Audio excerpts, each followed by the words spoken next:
मुंबई का मीरा रोड में आकाशदीप अपार्टमेंट, यहाँ पर कमरा नंबर 704 यानी सातवें वाले पर चौथा कमरा।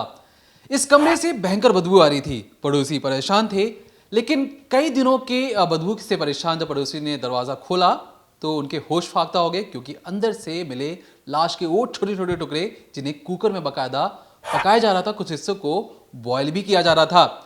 जब पुलिस पूछताछ करती है तो पता चलता है कि मनोज कहता है कि मैं खुद HIV पॉजिटिव हूं, मैंने कोई भी संबंध उस लड़की से नहीं बनाया। लड़की का नाम है सरस्वती, क्योंकि उससे 20 से 22 साल छोटी है। मैं उसे बेटी की तरह मानता था। अब जब पुलिस ने और गहरी तफ्तीश की तो पता चला कि जो लड़की है वो अनाथ है, ऐसा मनोज का कहना था, क्योंकि वो आश्रम में रहती थी। लेकिन जैसी नई जानकारी के मुताबिक मनोज ने सरस्वती से शादी कर चुका था। बकायदा इसकी जानकारी उसको बहनों को भी थी। भली वो अनाथ पहले कहा जा रहा था, लेकिन जब अब खबरें सामने आई तो पता चला कि जो सरस्वती, उसकी 5 बहनें हैं। जब बचपन में 5 बहनों की माँ की मौत होगी तो 5 बहनें अलग अलग हो गई। उसके बाद जो सरस्वती है वो आश्रम जाकर रहने लगी। यहीं पर खुद कभी कभी जो मनोज अपनी सफ़ेद गाड़ी से उससे मिलने आया करता, गिफ्ट्स लेके आता, कपड़े लेके आता, और खुद जो सरस्वती है अपने दोस्त को कहती कि वो मेरे मामा हैं, वो बहुत अमीर हैं, मेरे लिए अक्सर कपड़े लेके आया करते हैं। 18 की उम्र पहुँचते पहुँचते सरस्वती अपनी बहनों के पास वापस चली जाती हैं। याद रखिए 5 बहनें थीं, 5 बहनों को इस शादी की जानकारी भी थी। अब जैसी सरस्वती की मौत की खबर सामने आई, पुलिस ने बहनों को बुलाकर लाश की शिनाख्त के लिए उनसे जानकारी मांगी है। पहले पुलिस की बाइट सुन लेते हैं, फिर आपको आगे की जानकारी बताते हैं।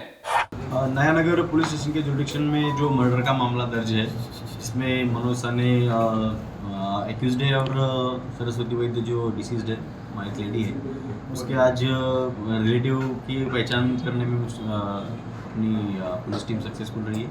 उसकी 3 बहनों को आज बुलाया था पुलिस स्टेशन में और आइडेंटिफाई किया है उन्होंने कि ये उनकी सगी बहन थी। अभी जो उसके बॉडी है उसको हैंड ओवर करने का प्रोसेस चालू है, और जो तीनों बहनें हैं उनका DNA लेकर मैच करने की जो प्रोसेस है वो चालू है।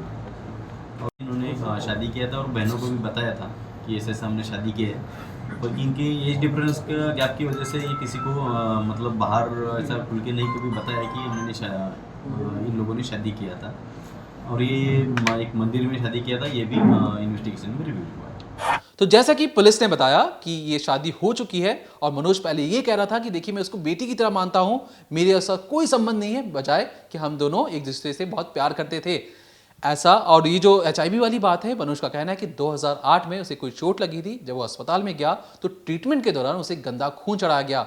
उसी गंदे खून की बदौलत उसे HIV हो गया था। इसी वजह से वो शादी भी नहीं कर रहा था।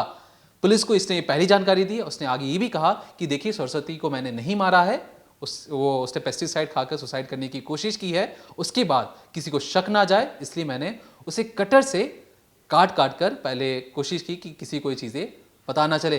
फिलहाल पुलिस मान रही है कि श्रद्धा हफ्ता जो कांड था, उसी को देखकर मनोज ने ये सारी चीज़ें सीखी हैं।